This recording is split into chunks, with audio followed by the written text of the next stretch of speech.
Welcome to the Shift Your Story, Change Your Life podcast.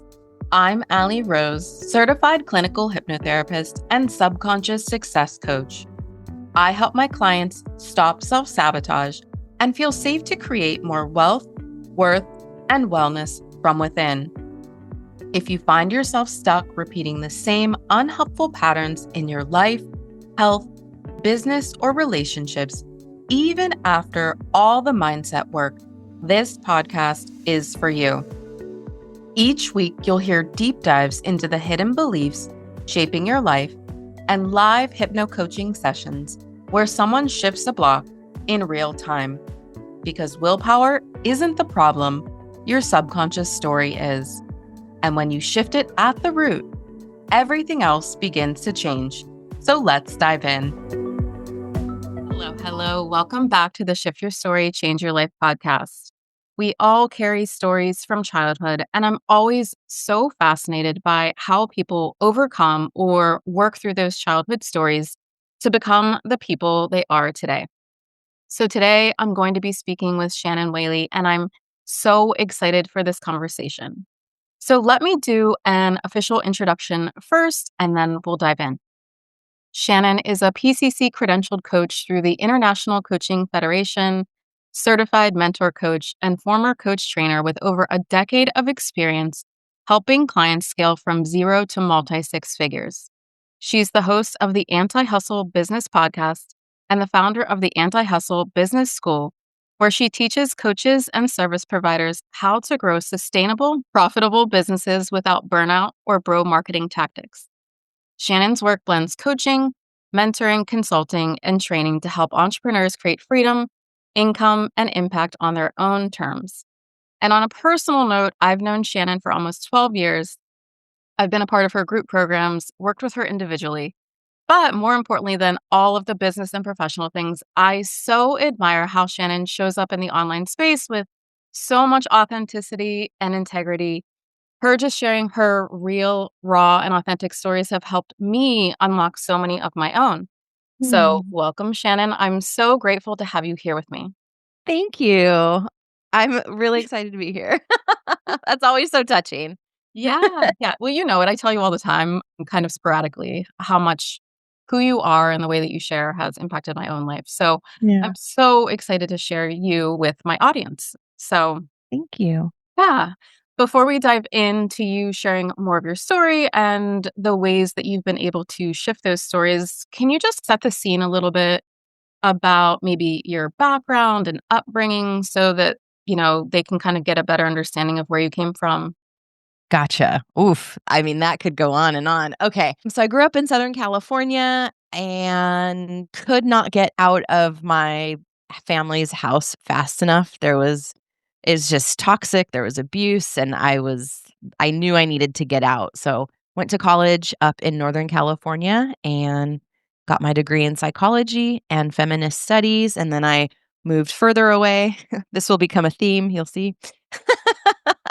Moved up to Seattle, and that's where I lived for 12 years and was a drug and alcohol counselor. I was a hairstylist. I was a domestic violence counselor, and my own drug and alcohol use picked up when I was a hairstylist. Like, I thought that I had put all of that in the past, but it was only just the beginning. And so yeah, I was drinking and partying and part of the rave scene in Seattle for lots of years. And then in 2013, I decided to just completely overhaul my life, and I moved. I sold everything and I packed a couple of bags and I moved to the Cayman Islands and thought that I was going to be a travel blogger and a yoga instructor, and realized real fast that I needed to quit drinking because it was a significant problem, just passing out in public, blacking out, all that stuff. And so, yeah, I got sober in 2013, and then 2015, I think, is when no, I mean, if you said we've known each other for 12 years, then we were in contact when I was still drinking. Or was Uh, it right when I quit? it must have been right after you quit. I believe it was in 2014, so it's been Okay. it's been almost 12 years that we've been That's insane. That's crazy. Yeah, so I wanted a job where well, I needed to get out of the restaurant industry because that especially on the island, we drank while we were working, like, that's just kind of the culture, restaurant culture. right. And so I wanted a career where I was using my psychology degree and helping women live really big, bold, out loud, audacious lives, and so I went through coach training, and then that's how things started to progress, and then ended up moving to Italy, and I've been here for 8 years, I've been sober for 12 years, and Wow. I'm was like, that, condensed enough? that was condensed, yeah, and then I'm like, "Well, Okay. where do we go from there?" Yeah. But, It's like choose your own adventure. right, right. But so here's the thing. So I grew up around a lot of people who were addicts, who Mhm, are still addicts. I did drug and alcohol counseling. So I think I want to go back. Obviously, you mentioned that you grew up in like a toxic environment. mhm, So I would love to know because that initial environment obviously shapes a lot of the stories that mhm. you believe about yourself, the world, other people, right? So, what would you say was the biggest story that you were told growing up about yourself or what was possible for you that impacted some of the things that you just shared with us? Yeah. I mean, the immediate one was that I needed to marry rich because I wasn't very smart. Mm, okay. Yeah. Yeah, I mean, I've always it literally never fails. If you put 2 things in front of me, Mm. I will pick the more expensive one. Like, I just have really bougie taste. And it was very apparent when I was younger. And so that was something that I was told repeatedly until I was in my 20s and finally confronted my mom about, like, just, like, "Don't fucking say that anymore." Mm. But I was in therapy and had a therapist help me have that conversation because it's something that I lived with for 20 I mean, no, pushing 30 years because I was working with her when I was 30, so 30 years of you're not very smart. Wow. Yeah. That's pretty intense. I mean, Yeah. right. So how do you think that played into that story of you're not very smart, kind of even you need to rely on other people or you need to marry rich, right? How do you Mhm. think that that played into whether it is the drug and alcohol use or any other parts of your story that you want to share around that? Yeah, I mean, it's because there was also, like, sexual abuse happening in the home, and I'm coming from a divorced family too, so it was just, like, one thing at like, consistent trauma for 17 years, and that's when I moved out. I would say there was a part of me in this proving energy, which I still very much I love I mean, you listed off all my credentials, you listed off all of the things that I do, right? Like, I'm considering going after my master's in coaching and doing more certifications, so that very much plays into it currently. But then on the flip side, there was this rebellious nature of, well, they think I'm stupid anyway, or they already think that I'm not good at school, so why should I even try? So I can see a pattern in my life of where I would do really well. So, for example, like in 6th and 7th grade, I was getting suspended. I had been suspended so many times that I was almost kicked out of school. Caught with cigarettes, caught right like fighting, cussing out teachers, like I was a nightmare. Yeah. And then in 8th grade, I was I did a speech at graduation. I graduated, I don't know if it was with honors, but, like, I was, like, leading people. I was a fresh cheerleader in high school and then got caught dealing drugs, got expelled, had this whole so there was, like, from 17 well, 12, 6th grade, right, until I got sober at 34, Mhm. that many years of, like, doing well, sabotaging it. proving myself, sabotaging it. So it just became like my whole life was like this push pull. So I will say, thankfully, I think that's probably how I didn't end up homeless or using heroin or prostitution or right. Like I would pull myself out of things just enough to be successful and then screw it all up somehow. Right, yeah, and I love that you bring that up because I talked to a lot of people about self-sabotage, and that's very classic that Yep. people we say it without even realizing it. There's a part of me that this, and there's a part of me that this. We're always talking about those parts of ourselves, right? And so Mhm. what you just shared is a very classic example of it's like there was a part of you that really, truly, authentically knew who you were and what you're capable of. Mm. And then this other part of you, based on some of the stories that were told to you about who other people told you that you were, right? Mhm. And those 2 parts were, like, warring Yep. throughout your It was like literally like the devil and the angel on my shoulder and who's going to win. Yeah. yeah.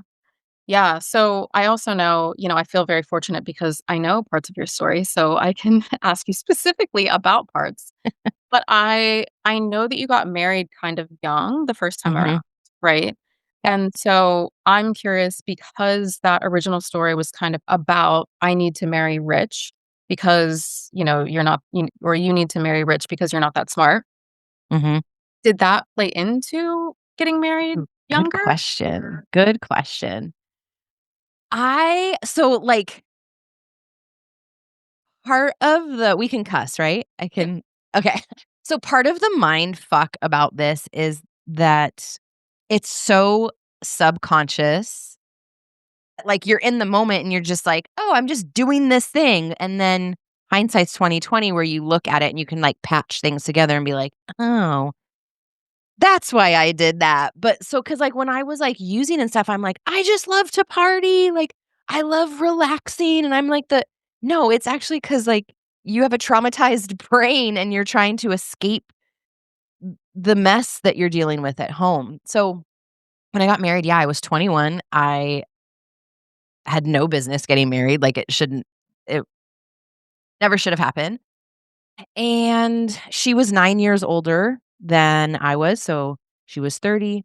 She was more advanced, right, I mean, she's 30 years old.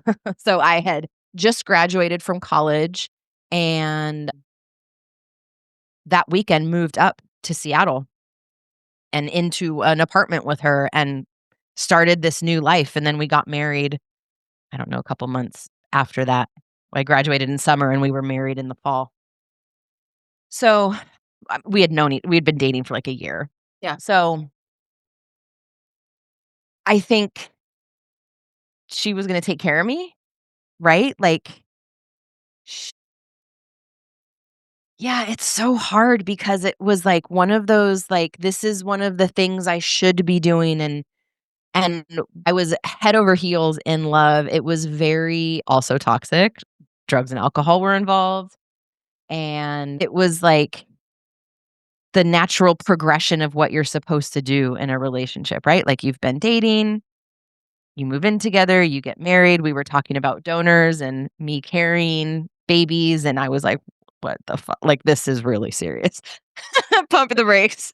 Yeah.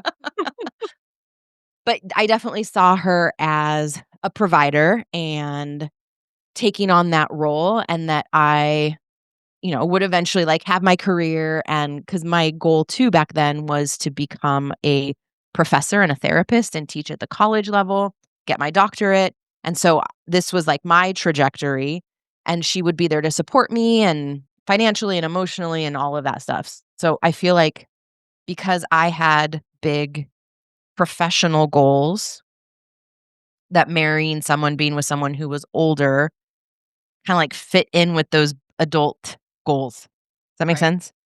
Yeah, Like, absolutely. And versus another 21-year-old be like, "Oh, like, let's go out and party and drink," and I was on, like, a trajectory, so to me, it made sense. right. Yeah. And I just can't help but, from my lens of looking at things, think that if there's this underlying story of not being very smart, but you have these big goals and you have these big, like, aspirations for your life. But there's kind of to me, I'm such a visual person, so it's like, if you're on a boat and it's your goals and your dreams and your hopes, but the current that's carrying that is I'm not very smart, you know what I mean?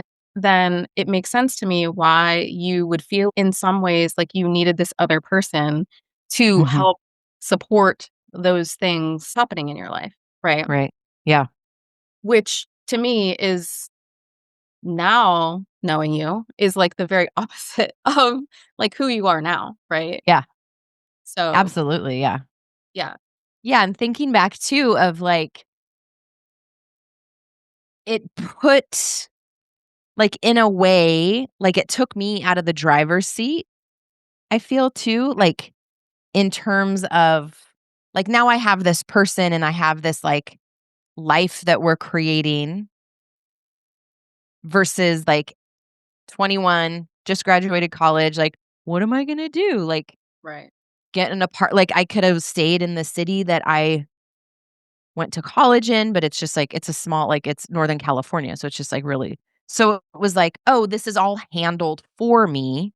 right, I'm not smart enough to figure it out." And I don't know if that was necessarily what I was saying, but I was like, "Oh, how convenient." right, The house like, she had the apartment, she had the car, like, she had a job, so, like, all of these adult things were taking care of me, and now I just get to do these other things, like work and go back to school and stuff. right, right. Yeah, yeah. And again, you said, like, it's not like I knew that that was what was driving me, but subconsciously, I think when there's a story planted, we don't even recognize sometimes until very much later on in life how much they've been carrying us or driving us, right? Mhm. Yeah. So, obviously, you guys are not together anymore. Right. Um, Yeah, I left 2 years later. Yeah, in 2003. okay, and is that when you moved where did you go in 2003 then? So I that was the first time I guess not the first time lived alone, but I had lived alone when I was in college.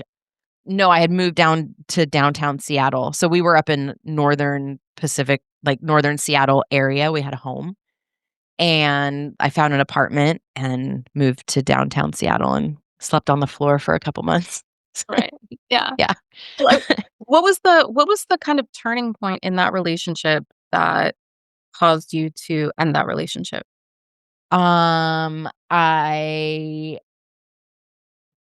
kissed a coworker and I was like, a male coworker. And I was like, that's telling. But I mean, that was like the final straw. There had been so much lying and because of the alcoholism and stuff. And yeah, just like lack of trust and just it was just a full breakdown of the relationship. So that was actually the nail in the coffin. Okay. Okay. Yeah. Yeah. Usually that happens. It's not just like, "Oh, one day I woke Right. It was literally the whole marriage, if not the entire relationship that led up to that. Mhm. Like, so Sure. Yeah. Okay. Well, I wanna fast forward a little bit yeah. because I love patterns, and looking at patterns in people's lives, and again, how the thread of certain stories. So, I wanna fast forward, if it's okay with you, to your 2nd marriage, right? Mhm. And tell me a little bit about because I know obviously you were in a different place, right? Like, you were much older, you had gotten sober, right? Yep, yep. And so tell me about how that unfolded. And okay, so that was I met him in 2017 and we dated for a year, little over a year, and then got married here. And just another one of those and, like, what's so bad too I mean, I've learned so much in the last 8 years, so I left 3 years ago, and I've learned just, like, so much of red flags, what emotional abuse consists of, manipulation, gaslighting, like all of the things. I'm just like a big lover girl. Like I want to be loved. I love love. And here was someone and I was like, "Oh, I have my Italian fairy tale like, he's like fully tattooed and we had a great time and we would, travel and do all these things and but I was like overriding my intuition and overriding like very blatant flags and just like making a fucking scarf, putting them on. And, I ended up being my longest relationship ever because usually my relationships last about 2 to 2.5 years because I'm always growing. Like, I have always been into personal development. I started reading books on Buddhism and on, self-help books, like, since I was in high school. And so I always just, like, move quicker than the people that I'm with, and so I didn't know what it was like to be in a relationship that was longer than 2.5 years, and so anything after 2.5, I was like, "I'm shooting from the hip here, like, I don't know," and so, like, when there were very blatant things happening, I just thought, "Oh, we're in a rough patch," or "This is normal," or, and when you're being like, lied to about stuff that you shouldn't be lied to, like, you're like, "Why would they lie about that?" Like, that's stupid, like, so you trust them because why would they fucking lie about stupid things? And then you learn to not trust yourself because 'cause you're like, "Wait a minute, but but but" right? And, like, you start feeling like you're going crazy. Right. And so I was like, "I swear that you said this thing." "No, I didn't say that." But, like, why? And so that's just kinda, like, became my life, and there were, things that were happening where I was like, "Well, should I don't know if I'm gonna tell my friends about this, like, this is pretty fucked up," but then there were a lot of, like, "Am I being dramatic? Right. Am I being sensitive?" Which now is, like, a huge red flag, like, I know that if I have to ask my friend, like, "Am I, like, overreacting about this?" Like, "No, Yeah. you're not. Listen, you're not." Yeah. So I'm curious now because you've been out of it for 3 years. And first of all, I just want to say, like, I appreciate you being an open book and being willing to share this. And Thank you. because I've been through my own similar relationship and it can be disorienting. That's the exact word I was thinking of, yeah. Right. So looking back, do you see any similarities between your first marriage and your second marriage? Mm. Oh, I've never thought about that. I see similarities in me, Okay. in not this is like like I get I wanted to say like not knowing myself, but like that's part of the growth process of you're always learning about yourself, but and then I kick myself because I'm like I should have learned that lesson by the second time. I should have known that, right? And so but a lot of it is slowing the relationship way down, recognizing when you're being love bombed. Those were the similarities, like the love bombing, the constant gifts and adoration and texts. And, I heard I love you probably like minimum 25 times a day with my last ex. Like, and it's overwhelming. But I was like, oh, he's Italian. Like, this is just how they love.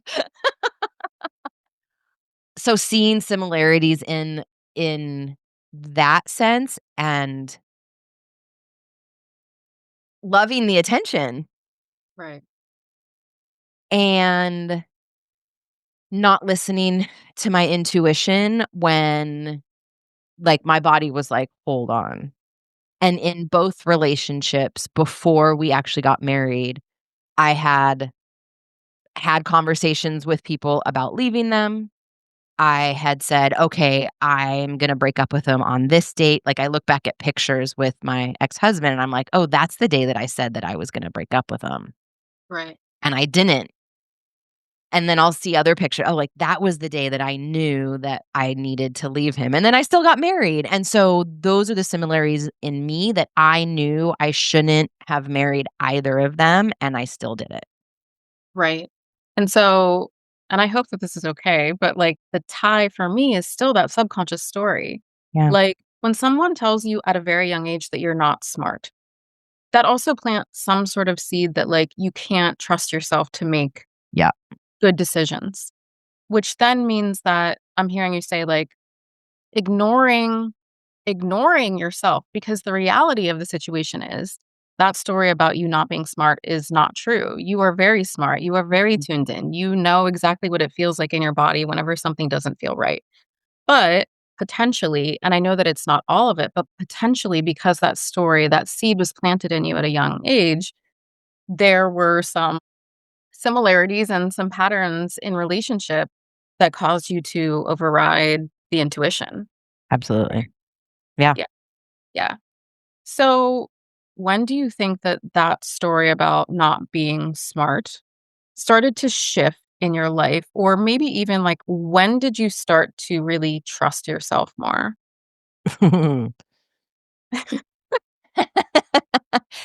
Again, like, I feel like these are moments that, like, would dip in and out. So, like, I'd have moments of, like, "See, I am smart," and then pull back and be like, "Well, maybe." I mean, I graduated with a major and a minor in 4 years. Like, I busted my ass to get through, and most of the people were graduating, like, 5 years, 6 years, and I did it in 4 years, and I was like, I mean, that's pretty impressive, right? Yeah. And and then I would say even most recently when I passed my ACC exam with the ICF. I passed it on the first time, and I was like, "Oh, they must give this like, oh, that's great. Oh, but they must give this away to everybody, like, it's probably, like, not that hard." And then I passed the PCC and same, it was like, "Yeah, I guess." So, like, dipping in and out and then hearing about all the people who had failed it, and I was like, "Oh, maybe I am smart. Mm, Like, mhm, maybe I am good at coaching. That's mhm. interesting." Right. So, it's something that I still deal with. But then I had a boyfriend who said that I was the dumbest smart girl he'd ever met. Because, like, I can do hard things, but I can't do easy things. So, like, I can pick everything up and move countries, but, like, the little stuff is Mm, where I start to get squirrely or, like, like, ditzy behavior or just like, "Oh, I didn't know that you could do it that way." And it's like, it's o very obvious, right? And so that also has stuck that ingrained on me as well of like, "Oh, we're the right. smartest dumb girl. You're the smartest dumb girl I've ever met." Right. It makes me think of more so maybe ADHD things than Correct. right. So, Bingo.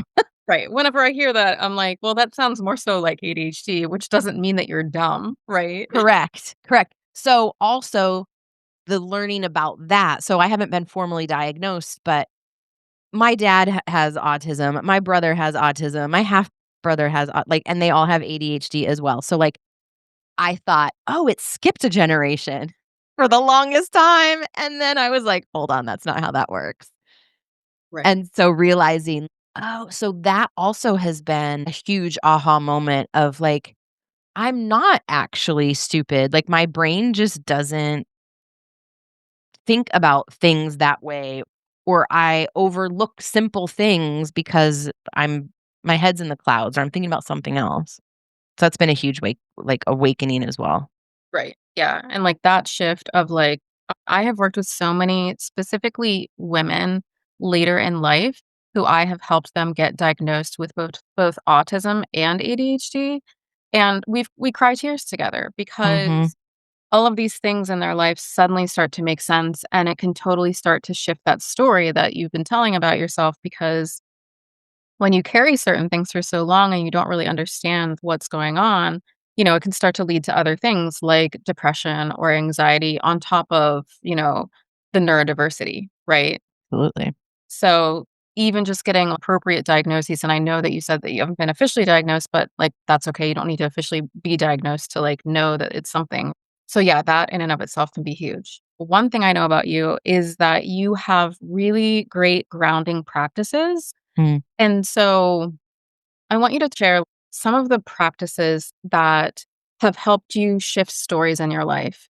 I mhm, know some of them and I have participated in a lot of them. And I think it's can be really helpful for people to have practical and tangible things that they can start to do. Like, of course, someone can work with me in hypnotherapy and go really deep, but I also believe that there are consistent practices we can do in our life that help to mhm. shift stories. So, what are some of those practices?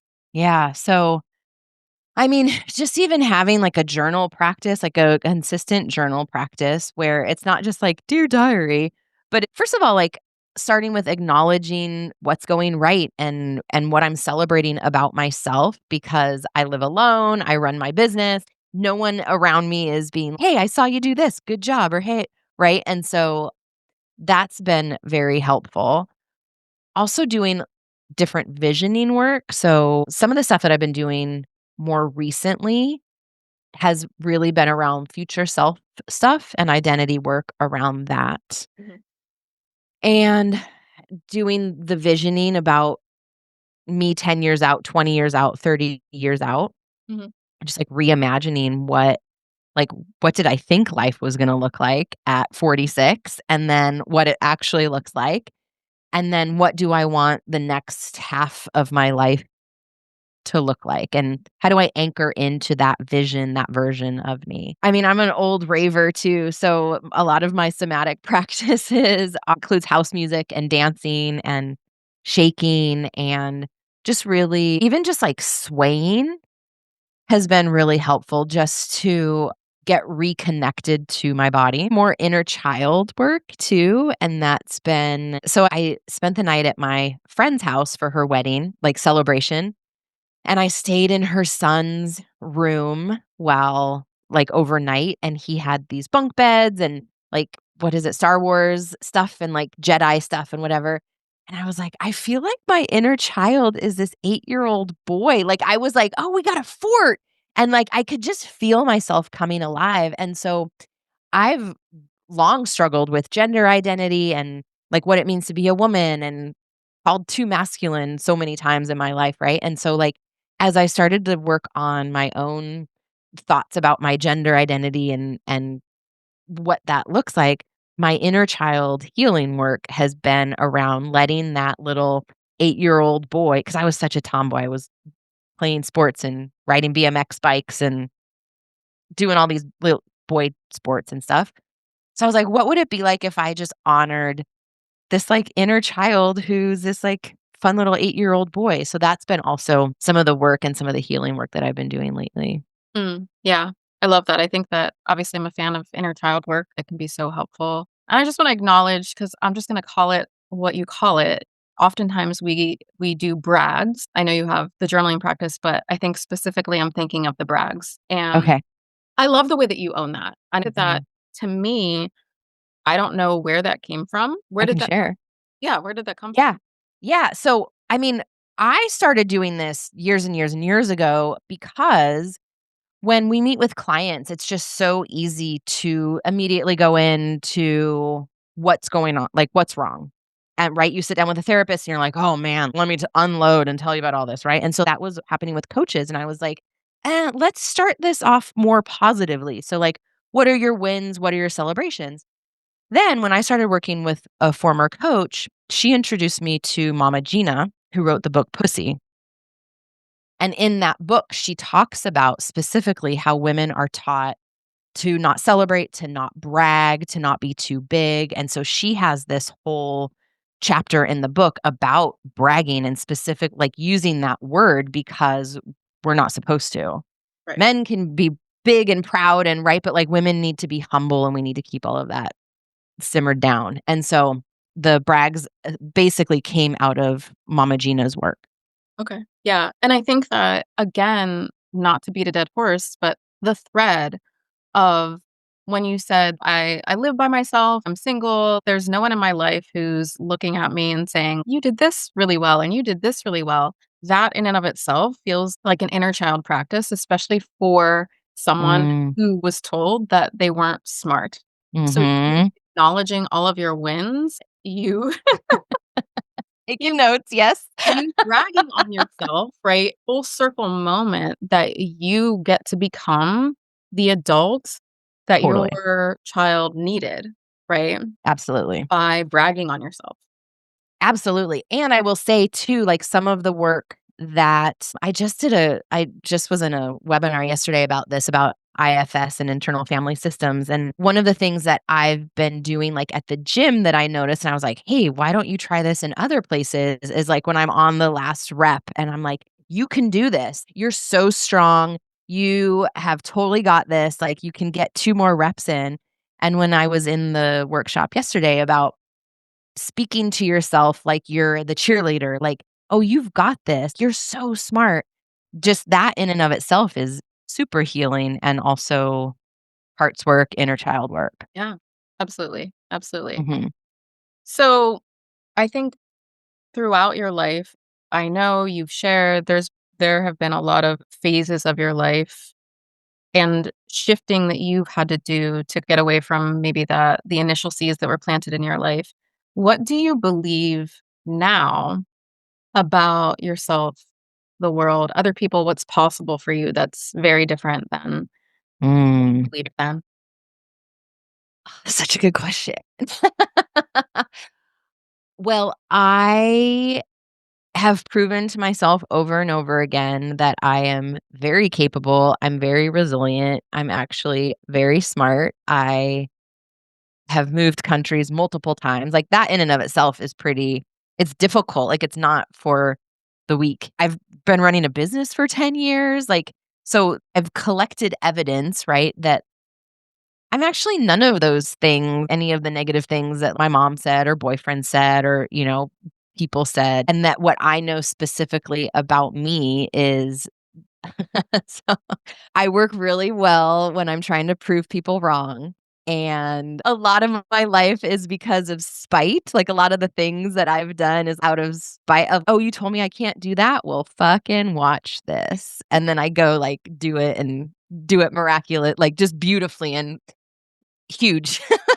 So, that has also really fueled me in my life, and this probably, like, comes from the hyper independence as well, but I can always count on myself. Mm. I'll always figure it out, which it's not funny, haha, but one thing that I remember my mom telling me when I was younger was that she never really worried about me because she knew that I could always take care of myself. I was like, "Well, that's because I feel abandoned," but anyway.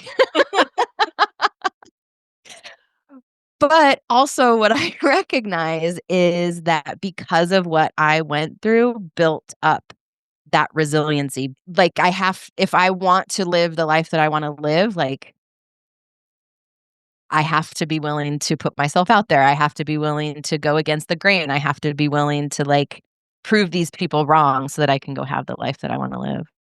Yeah, yeah. So it's interesting to me. I want to just draw in like the proving piece of things, which when I hear proving, there's a little bit of energy that is behind that. Mhm, However, I also know that you are very anti hustle, right? I mean, your whole business is based around anti hustle, which I love. And I've learned so much from you in that arena. So tell me how those two things fit together for you, like, the fact mhm, that a lot of your life has been driven by that, right? But I also know that you very much value anti-hustle, and so I'm curious how mhm. they fit together. Great question.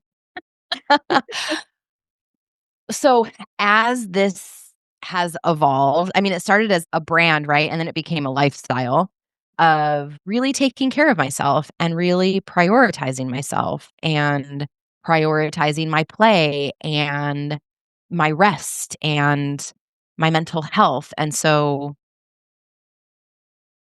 building my business around my life instead of the other way around, which is usually what we're taught. You can literally do the same things, and one is in hustle energy and the other one is in chill, "We're just gonna, like, get this out" energy, right? And so the example that I think about is sending out newsletters and being like, "We gotta get newsletters out, like, we gotta sell, we gotta make sure this launch and things have to look perfect," versus, right, that's the hustle, and it has to look a certain way and staying up until 3 o'clock in the morning trying to bang out all these newsletters versus and that's proving of like, "Oh, I'm a good salesperson, I'm in a good launch, like, I'm gonna make this money," versus having a plan. "Hey, like, let's get the newsletters out. This is out of generosity. I wanna make sure that I'm giving them here's some tips, like, I wanna help you move forward. Fuck, I missed Wednesday's email. Alright, not a big deal. We'll just get Thursday's out," right? 2 very different energies. Mhm. And so this is where the pleasure and the play and the checking in with yourself of, "Am I sending these newsletters because I'm worried nobody's gonna buy. I'm worried that this launch is gonna suck, or am I sending out these newsletters because this feels fun and I've got a lot to say and I know that this is gonna be a really helpful podcast episode, so I'm just gonna, like, put this together," right? So that's kinda where that line between the proving and the anti-hustle come in. It's just the energetics behind it, I think. Yeah, I agree with you on that. And what also came up for me as I have now fully threaded like so much of your story in my own mind. Like now in my mind, I always say to my clients, I have this like bulletin board with like of you and certain things in my mind. I think that in some ways, and you can tell me if I'm wrong, the energy of proving, I think they're both for yourself, but there's something about rebelling against that initial story that was told about you that you weren't smart enough to do Mhm. things and proving, but also proving that you get to do it in your own way, Yeah.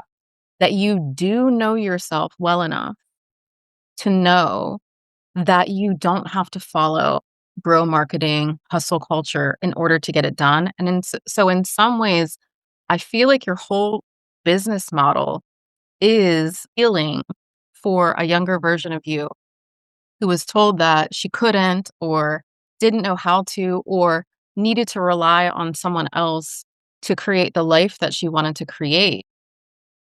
And you're like, screw that. I'm going to show you, but also I'm going to show the clients that I work with that there is a different way, right? Mhm. That's just what comes up for me. Yeah. I mean, that lands, so agreed. Yeah, and Any other thoughts? there's just so many people out there too of like, "No, it has to look this way, it has to look this way for you to have success," and it's like, that's not actually true. Right. So it's almost like you then get to be the person who, for other people who have been told by whether it's people in their life that business has to be done in a certain way, by other Mm, coaches who've told them that business has to be done in a certain way, you get to be the person who says, like, no, you get absolutely. to do business your way. It feels a little bit full circle to me. Yeah, and I would even say too, I mean, I've been in this weird midlife crisis of my coaching business where I've just been like, "What do I want this to look like?" And, like, "How do I want to be out in the world?" And I feel like even bigger than business, my life is like, you don't have to like, it can look wildly different and you can still be happy. You don't have to get married. You don't have to be in the relationship. You can live alone. You can travel because there's just so much pressure to be in relationships when you're so young and like get married. And there's so many women now that are just like, that doesn't actually, I don't actually want to do that. It's like, yes, me and my friends, like, I have several friends who aren't married and we're traveling and we're doing all these things, right? And it's like, there's a whole group, there's podcasts of us, right? Child-free women who are traveling and living life on our terms. And so even in a bigger sense, being the person that I needed to see back then of life isn't miserable, like, you don't have a husband or children and you're actually doing really cool things. It's like, yeah, like, there's options out there. Yeah, So absolutely. even on a bigger level. Yeah, absolutely. And I think that that's what I love so much about how you share is that it's not just the box of business. It's how do I expand this to a full on life that I love Mhm, versus just like mhm. business, right? Mhm. So I love that.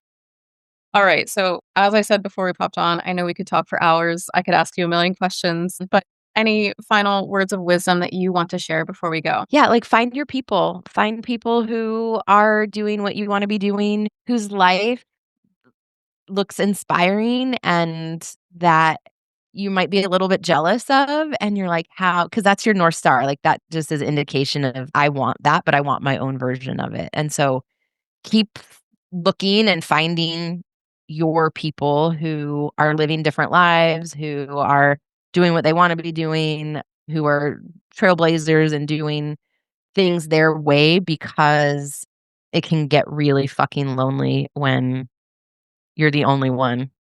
So, find your people. Absolutely. Well, thank you so much. I know you have a free gift for our listeners. You want to share a bit about that? Oh, yeah, I have the anti-hustle biz checklist. So, one of the things that I have seen time and time again is that, especially when coaches or consultants are putting their businesses together, that they are oftentimes focusing on things that are maybe like a year out, 2 years out, and they're not actually focusing on things that they need in their business right now to get hired and start making money. And so this checklist breaks down what you need depending on where you are in your business. Wonderful. Thank you so Yeah. much for Yeah. offering that. Yeah. All right. So if you want to connect with Shannon further, download her free gift, please check the show notes on whatever platform you're listening to this on. I will link all of that information there. And Shannon, a huge thank you for Thank being here you. with us today and just for allowing me to go wherever I wanted to go and just for sharing so vulnerably with us today. Thanks for having me. All right. We're sending you so much love and gratitude. Until next time. Bye. Thank you so much for joining us today for this episode of the Shift Your Story, Change Your Life podcast. If today's conversation sparked something in you, I'd love to hear about it. Feel free to send me a message on social media. I'm at the Allie Rose on both Facebook and Instagram. And if you want to be coached on a future episode or explore what it would look like to work with me one-on-one, head over to shiftyourstorypodcast.com. And if you never want to miss an episode, make sure to subscribe and leave a rating and review. It helps more people find this work. Until next time, keep shifting, keep growing, and most importantly, I want you to remember that your story isn't set in stone. You always have the power to shift it.